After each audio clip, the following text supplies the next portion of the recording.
दास।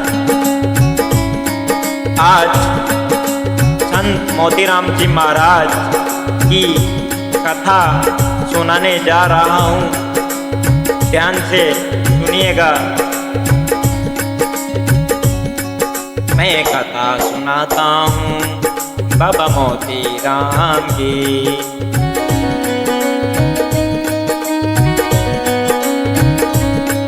मैं कथा सुनाता हूँ बाबा मोतीराम की। मैं कथा सुनाता हूँ बाबा मोतीराम की। मैं कथा सुनाता हूँ बाबा मोतीराम की। तेरे ही चरणों में हम शीश झुकाते हैं। तेरे ही चरणों में हम शीश झुकाते हैं। तेरे ही चरणों में हम शीश झुकाते हैं।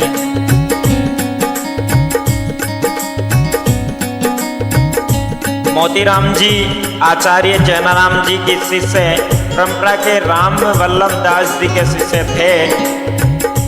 इनका धाम नावाई था, जो अपनी मातृभूमि है। मोतीराम जी बाबा का जन्म भी नावानगर में ही हुआ था और बाल ब्रह्मचारी थे, मतलब बाल्यावस्था में ही वो उपवास वगैरह ये रखते थे और बचपन में ही संतों के संग होने से काशी चले गए थे। वहाँ अध्ययन कर फिर सिद्ध संत राम स्वरूप जी सीहा वालों के पास जाकर साधना करते रहे। नावानगर में जो सामर के पास, वहाँ अपने गुरु स्थान में आकर भजन करने लगे थे। कहते हैं कि एक ये आस्था ही है जो भजनों को बार बार सुनने में मन करता है। मैं कथा सुनाता हूँ बाबा मोतीराम की।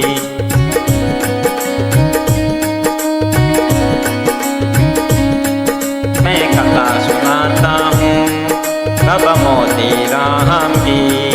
मैं कथा सुनाता हूँ बाबा मोतीराम की।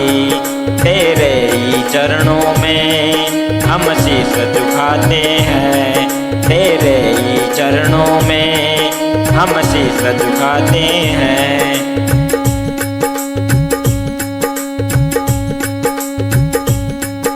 फिर क्या हुआ?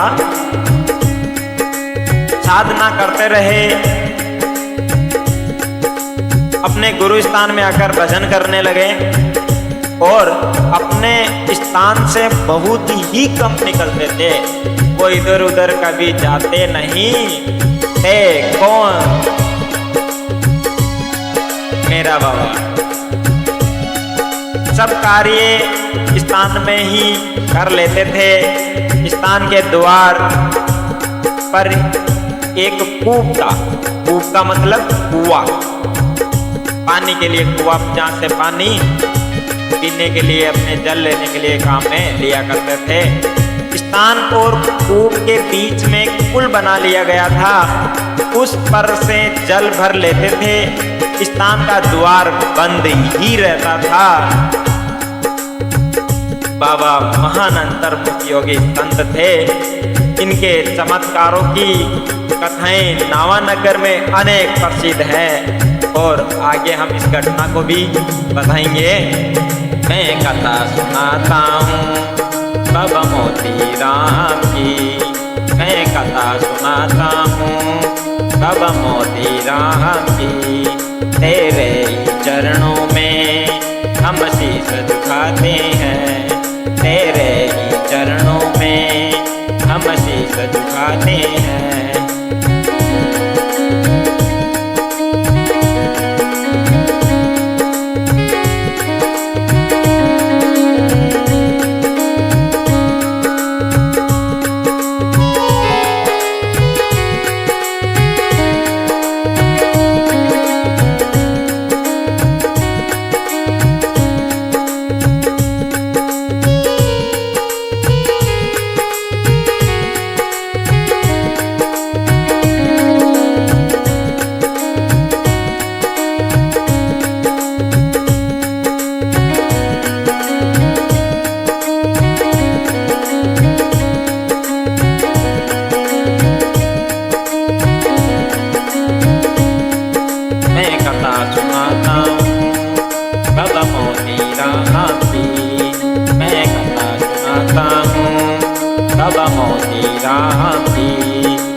बाबा के पास कोई भी आता था, उसके मन की बात उसके कहे बिना भी जान जाते थे। कौन? मेरा बाबा मोतीराम जी महाराज, जो उनके पास कोई भी आता था, चाहे वो रोगी हो, उनके दुख पीड़ा वो सारे अपने आप ही जान जाते थे। ऐसे उनमें एक ऐसी दिव्य शक्तियाँ थी। आपके पास कोई आता था, मन की बातें को बिना ही आप जानते। आपके ही पास कोई दुख से ही आता था, मेरा ही बाबा तो बिन बताए जानते। और दर्शन करने आते, उनको छत पर से ही दर्शन देते थे। बाबा के पास कोई दर्शन करने के लिए आते थे तो उनको छत पर से ही दर्शन देते थे। कोई रोगी आता था तो उसे अपने निवास के पास की एक बेरड़ी के पत्ते खाने के आज्ञा देते थे। उसके खाने से वह रोग मुक्ति हो जाता था। दर्शन करने आते थे, छत पर से दर्शन देते। दर्शन करने आते थे, उनको दर्शन छत पे देते। मैं कथा सुनाता हूँ बाबा मोतीराम की, मैं कथा सुनाता हूँ बाबा मोतीराम की।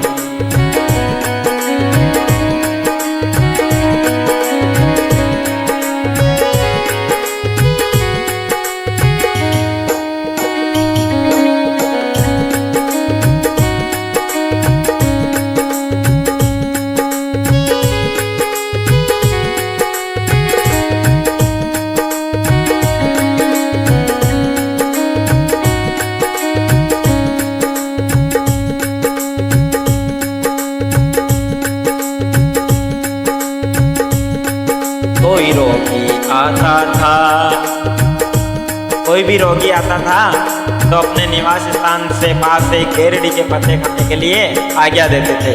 कौन? मोती। कोई रोगी आता था तो बेरड़ी के पत्ते खाने की आज्ञा देते। कोई रोगी आता था तो बेरड़ी के पत्ते खाने की आज्ञा देते। उसके खाने के बाद रोग मुक्ति हो जाते। उसके खाने से बाद रोग मुक्त हो जाते। बेरड़ी के पत्ते खाने से रोग मुक्ति हो जाते थे। एक घटना और बताते हैं।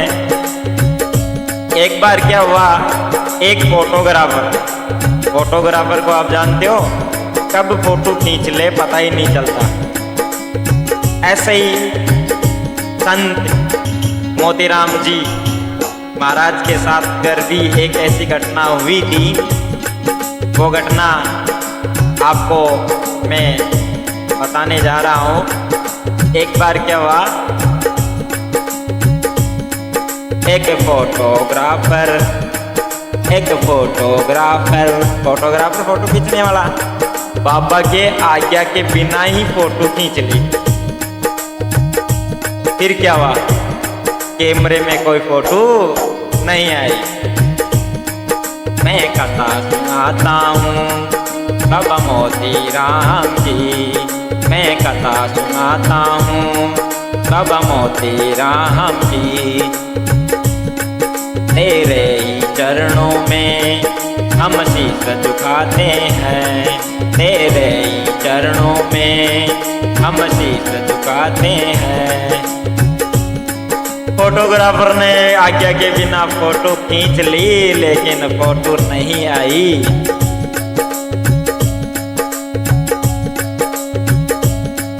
एक फोटोग्राफर आज्ञा के बिना ही फोटो लेने लगा, फोटो ही कैमरे में, फोटो ही नहीं आई।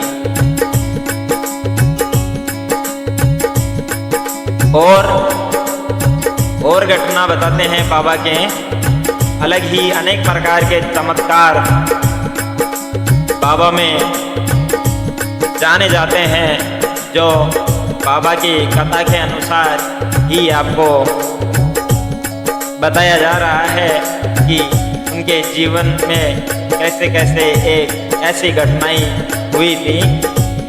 कैमरे वाला के पास फोटो नहीं आई, कोई रोगी आते थे उनके मन जान जाते थे,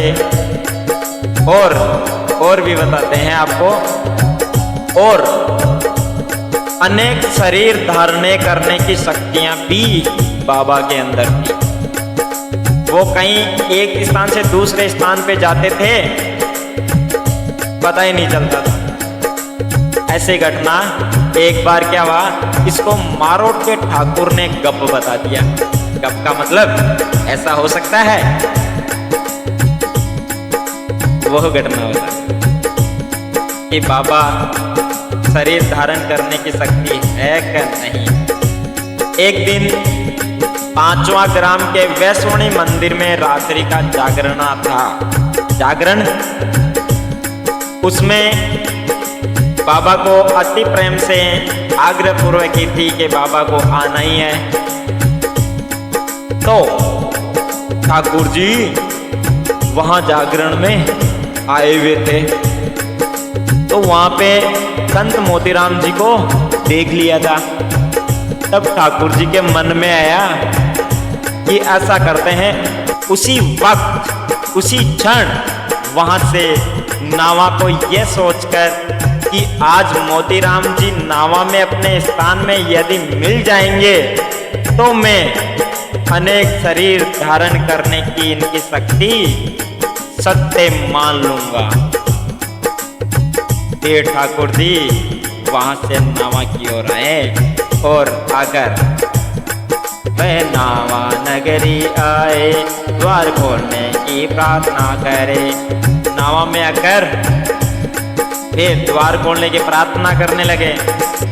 फिर क्या हुआ, मोती राम जी ने द्वार खोल दिए, उनका ही दर्शन वहाँ करके ही ठाकुर जी। अब ठाकुर जी जब मोतीराम जी यहाँ मिल गए तो वो उनका दिमाग अचंभित हो गया।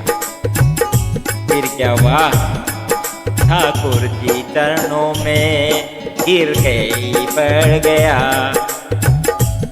फिर मोतीराम जी का वो अनन्य भक्त बन गया, क्योंकि संत मोतीराम जी महाराज अनेक शरीर धारण करने की दिव्य शक्तियां थी। ऐसे एक घटना ठाकुर जी के साथ ऐसा हुआ था। मैं कथा सुनाता हूँ बाबा मोतीराम की, मैं कथा सुनाता हूँ बाबा मोतीराम की। ठाकुर जी मोतीराम जी के भक्त बन गए। ऐसी घटनाएं और भी हैं। अगर एक बार जोधपुर के भी नरेश जी भी इनके दर्शन करने आए थे, किंतु संत ने उनको दर्शन नहीं दिए, कारण निष्पेक्ष संत थे। और आषाढ़ मास में किसान लोग आपके स्थान के पास ही बैठ जाते थे, क्योंकि जब बाबा के स्थान में बैठते हैं तो कहते हैं कि मन को शांति वैसे ही रहती है। वैसे ही बाबा के पास कोई आकर बैठता था, क्योंकि किसान लोग खेती के अलावा क्या चर्चा करते हैं, बैठते हैं तो उनके फसलों के बारे में चर्चा करते रहते हैं। ऐसे ही उनके मन की बात जानकर मोतीराम जी सुकाल तथा अकाल शब्द बोलते थे। सुकाल का मतलब उत्तम समय, अकाल शब्द का अर्थ होता है जैसा कि भुखमरी या अशुभ समय। तब उसे सुनकर खेती करने में परिवर्तन होते थे, उनके उनको क्या कि पता चल जाते थे, बाबा सुकाल और अकाल शब्द मुँह से बोल जाते थे तो किसान लोग समझ जाते थे। और अज्ञात के नाम कुल आदि बता देते थे। आप शरीर पर अधिक वस्त्र नहीं पहनते। बाबा मोतीराम जी अपने शरीर पर अधिक वस्त्र नहीं रखते थे, एक कौपीन ही रखते थे। पंच केस रखते थे, शरीर से दुर्बल थे किंतु दिव्य तेज संपन्न थे। रात्रि के समय अपने केस बेरड़ी के शाखा से बांधकर भजन किया करते थे। मैं कथा सुनाता हूँ तब मोतीराम की, मैं कथा सुनाता हूँ तब मोतीराम की।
फिर जैसे जैसे कहते हैं कि जीवन में व्यक्ति आता है तो एक दिन जाना भी पड़ता है, वैसे ही संत मोतीराम जी के 72 वर्ष की आयु के समय में 1970 चैत भदी 3 को ब्रह्मलीन हुए थे।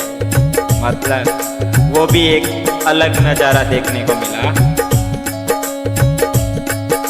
आपके ही ब्रह्म लीलाएं होने के समय ही, ब्रह्मलीन होने के समय नावानगर में केसर की वर्षा हुई थी।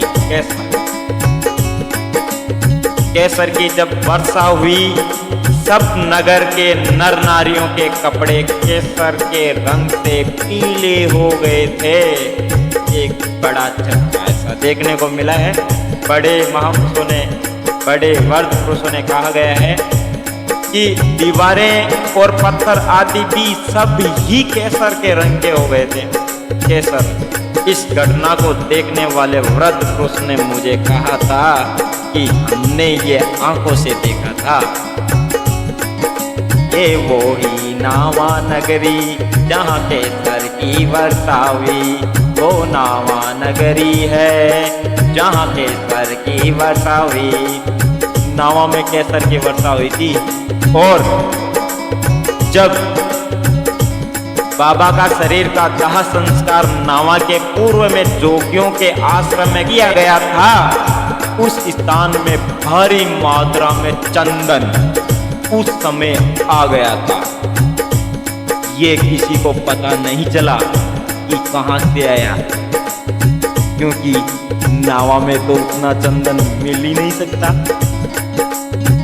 केवल चंदन, नारियल आदि से ही बाबा का शरीर का दाह संस्कार किया गया था।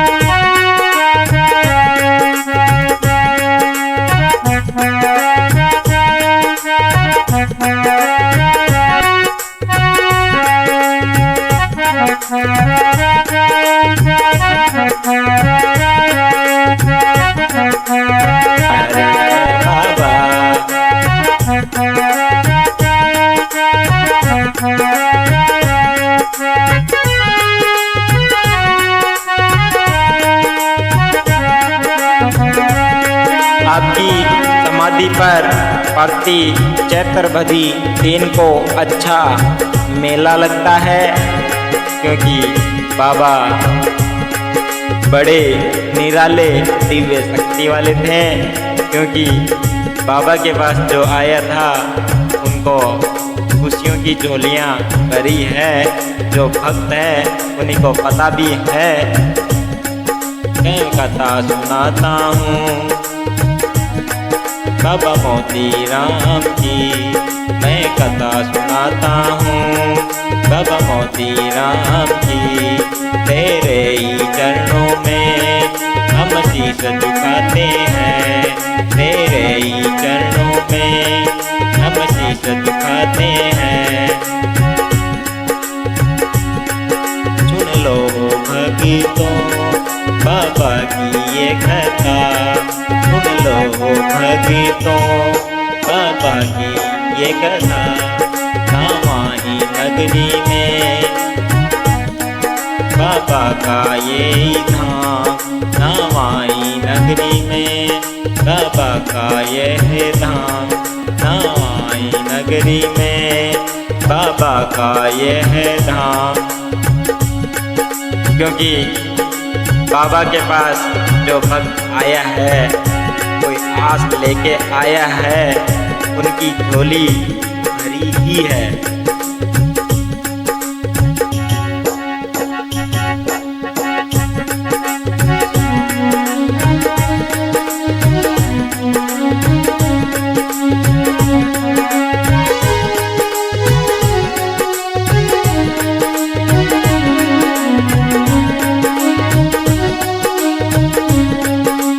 सभी भक्त एक बार अपने दोनों हाथ खड़े करके एक बार बाबा का जयकारा अवश्य लगाएंगे।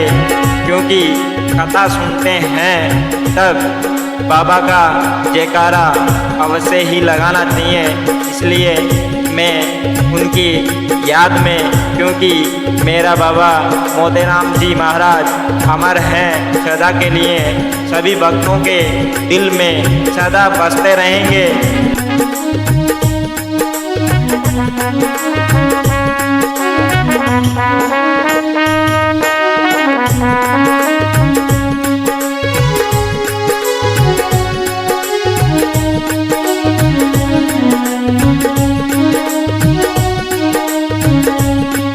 मैं कथा सुनाता हूँ बाबा मोती राम की, अब सुन लो भक्त तो बाबा की ये कथा। सभी जयकारा लगाएंगे। बोलो मोती बाबा की जय। संत मोतीराम जी महाराज की जय जय जय।